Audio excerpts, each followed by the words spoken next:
Hello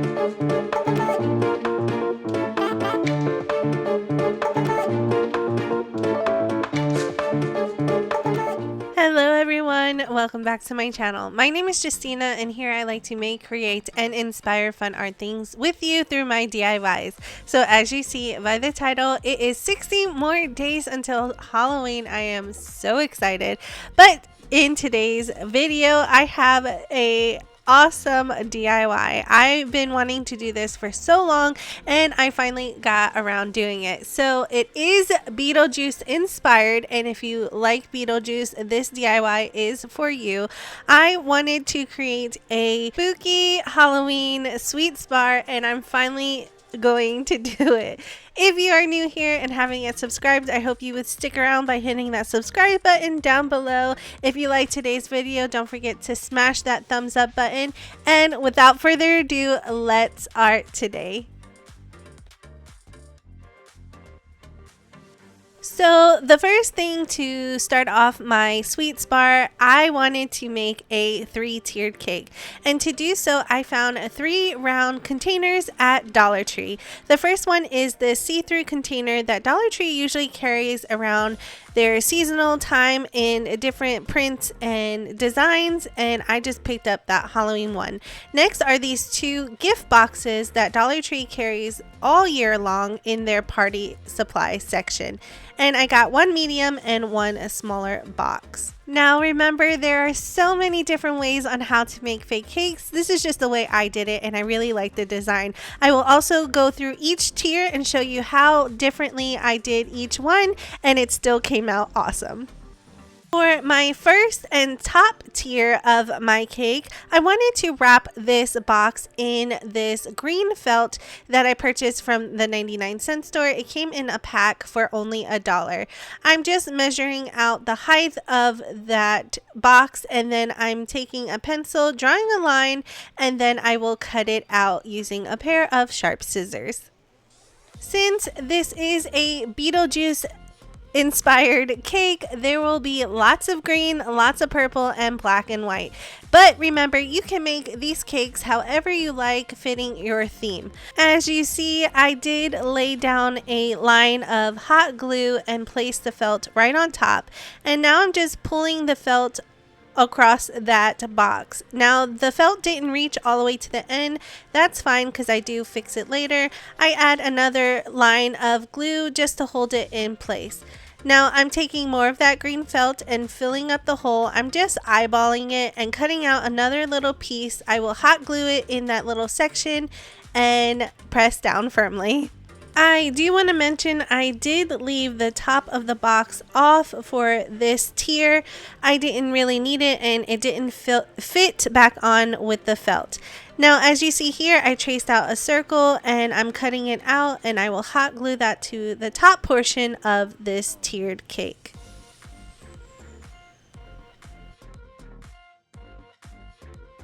Now it is time to decorate, and I first want to make a drizzle frosting, and to do so I'm using an all-purpose caulk that I purchased from Dollar Tree, black acrylic paint, and this Mod Podge. Now when I was making this frosting, I didn't realize that my Mod Podge was matted. I should have used glossy to give more of a glossy effect, but nonetheless that is fine. I am putting some of that caulk into a bowl so that I can make my mixture. Now I don't have an exact measurement of all of the things that I'm using. This is something you really have to eyeball and get the consistency to frosting as close as possible. I just kept adding and mixing until I had the consistency that I liked. I then place my frosting into a little Ziploc baggie, cut off the tip, and I started drizzling it down the side of my cake. You can also use a piping bag if you had one on hand. Now on this day I did not have a piping bag. I did have to buy some later on because later as you will see, I needed a real piping bag. So I just keep drizzling it down the side of the cake until I get the desired look that I'm going for. I also like this technique because it did hide the little crease from the top of the cake to the side of the cake, and I did have to make more to cover the whole top of the cake as well. After I was done, I did place it to the side to dry so I could work on my next tier. For this tier, I needed a white base, so I took it outside and gave it about 3 coats of this Rust-Oleum Ultra Matte White Spray Paint. After it had time to dry, you could still kind of see Happy Birthday on top of the lid, but you won't see it on the final product because now the lid is actually our bottom. When I was placing the lid back onto the box, but I noticed that I missed some spots, so I just took it back outside and gave it another coat. For the design of this tier, I wanted to give it the iconic black and white stripes. So to do so, I'm just using some masking tape and I'm placing it side by side using one of those pieces as a spacer. Then I took some black acrylic paint and I started painting those stripes, and I gave it about 3 coats. I accidentally didn't film me painting, but this is how it looks after the paint has completely dried. I am now removing the masking tape to expose those stripes. Now, some of the paint did bleed underneath the masking tape, but that's fine because I do fix it up. The question of the day is, who is your favorite character in the Beetlejuice movie? Leave me a comment down below to let me know which one is your favorite. So to help those bleeding lines, I just took a black Posca paint marker and I started drawing over the edges. This helps give the stripes a border and it hides those bleeding marks. I did continue this until I finished the whole box, and then I also did the same thing with the lid of the box as well, and then I placed this to the side to dry to work on the next tier. For the third and final tier of this 3-tiered cake, I'm using this Halloween container that I purchased at the Dollar Tree. I took a black Sharpie marker and I started tracing the lid onto the container itself. This will help guide me to not put any decorations or frosting in this area because I am using the lid of this container for the bottom portion of this tier, and I wanted to make sure that nothing was in the way so that the box can close back onto itself. Now that I have my outlines on my container, I can remove the lid and place that to the side to work on later. The next step I needed to do was scruff up the whole container so that my frosting could have something to adhere to. So I just took some sandpaper that I purchased from Dollar Tree and sanded it down. Once that was completed, it is now time to make my frosting. To make my frosting, I like to use Fast and Final lightweight spackling. Now, Dollar Tree does have them, but they're in these really small containers. I went to Lowe's and bought a gallon jug of this because I'm using this for multiple projects. So to start off this frosting, I put some tin foil over a bowl so that I can use it as my mixing bowl, and then I just started scooping some of that spackling into the bowl. Now I don't have exact measurements because I didn't really measure and I just eyeballed it. Remember, you can use as much or as little as you need for your project. After I got the amount I desired, I added some green acrylic paint in there and mixed it until I got the consistency and the color that I am going for, which is that Beetlejuice green, which is like a neon green. So I had to do a lot of mixing with different types of green and yellows to get that look. Here is what it looks like after I was done mixing, and I think I came pretty close to that iconic green look that's in the movie. Next, all I had to do was place the frosting onto the container itself, and it smooths out pretty nicely. I did use a giant popsicle stick, but you can use a cake spreading tool or even a spoon. Anything pretty much works. This spackle is really easy to manipulate and move around, so this went on really smoothly and I was really happy with the outcome. I did continue doing this until the whole cake was covered in this frosting, and I also did a little bit of the top of the cake as well. I then place it to the side to dry, and this stuff dries within about 30 to 45 minutes, and I put it under a fan to speed it up even more. For the bottom of my cake, I wanted to still use this lid, and the idea came from a cake show that I seen where they added sprinkles to the bottom of the cake. So for the sprinkles for my cake, I will use these foam beads that Dollar Tree has in the colors green and purple. I removed some of those foam beads onto a tray so that it was easy to mix up and easy to handle, because as you know, foam beads are really tricky. They like to fly everywhere, so just to have them in a spot, I put them on this tray. I then took a popsicle stick and started mixing them together because I wanted them to be all incorporated.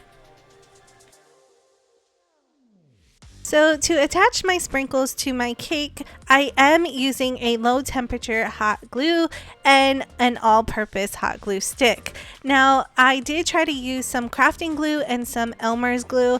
It does hold. What happens is it takes way too long to completely dry, so I just wiped it off and used my glue. As you see here, I then placed the lid into the mixture and pushed down so that all the beads can adhere to it. Now that my cake and lid had time to completely dry, it is now time to attach each piece together. Now you will see some of my sprinkles or foam beads fly off, but not to worry, I do add more here in a second, and you can always attach more glue if needed. So I'm just attaching them by placing the lid back onto the cake, pressing down until I hear a click. Here's how the cake is turning out, and I just love this look, and I'm really happy how it is going. But as you see here, you can still see the lid on the bottom, and I want to cover it up. So to cover it up, I'm just using the same technique that I did with the lid, which is just adding some hot glue to the area and then adding the beads on top of it, or the sprinkles on top. I push down firmly, and I continue this until I get the desired look that I'm going for.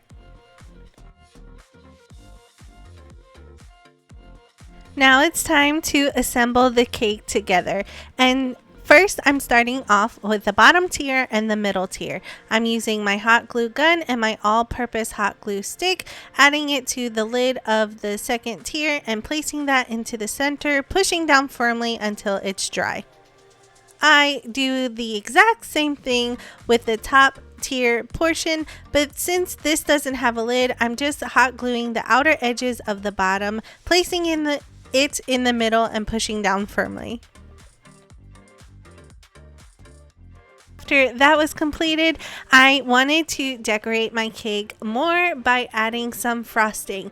To make my frosting, I just took that lightweight spackle again and placed it into a cup, and then took some purple acrylic paint and added it to that spackling.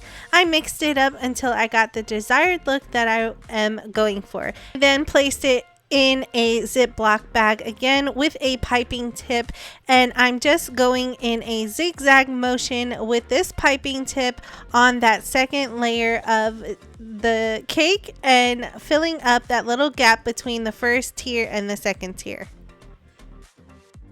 After that was completed, I did have some of that purple frosting left over, so I just added it to the top of my cake in the center. I went in a circular motion like if I was frosting a cupcake. For the next bit of detail, I found some of these foam skulls, glass fillers in my Halloween decor, and I wanted to add it to my cake, so I did add a little dollop of hot glue under the chin of the skull and then pressed it into the frosting. Next, I took some black acrylic paint and painted in the eyes and the mouth of the skull, and these actually remind me of the little shrunken head guy in the movie. After that was completed, I then moved back down to the third tier of this cake. It was looking kind of plain, so I wanted to add some spider webs all over the bottom of this portion of the cake. And to do so, I did the same method as I did with the other frosting, which is adding the spackling into a cup and mixed in some black acrylic paint.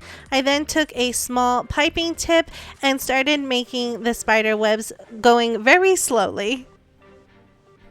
After that was done, I went back and made some more purple and green whipped cream or frosting and added it to a piping bag. Now on this day, I finally bought some piping bags, so this was very easy to do. With the Ziploc bags, it can be a little tricky, but it still gets the job done. As you see here, I'm just going in a little circular motion like if you was frosting a cupcake, and I go all the way around until I reach the end.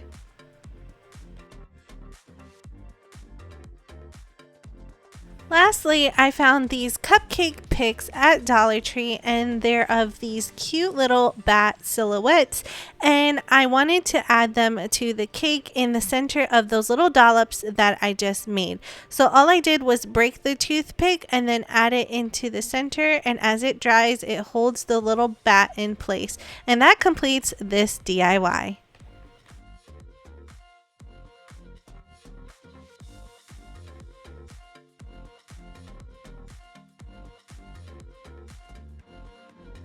This is how my Beetlejuice inspired 3-tiered cake turned out, and I absolutely love it. Now, I did add some spiders to the top portion of this cake, and all those are those little plastic spider rings that you can purchase pretty much everywhere. I think I purchased mine at the 99-cent store. I got about 80 for $1, so I just cut off the ring portion and hot glued them into place. But guys, look how this cake turned out. I absolutely love it. I would really love to know what you think about this DIY down in the comment section below, along with who is your favorite character in the Beetlejuice movie itself. I would love to see those answers. Also, if you are new here and haven't yet subscribed, I hope you would subscribe today. All you have to do is click on that big red subscribe button down below. Make sure to click on the bell notification so that YouTube can always notify you when I upload a new video, and I would love for you to be part of my virtual art family. If you enjoyed today's video, don't forget to smash that big thumbs up button. It really does help out my channel, lets me know that you love Halloween as much as I do, and to continue making these videos for you. I do have some more treats coming soon, so make sure you are subscribed so you don't miss out on those videos. As always, thank you all so much for watching, and I will see you in the next one. Feel low, you can still go. Even when you feel slow, you can still go. Even when there's no hope, you can still go. I never answer to no, man, I still go.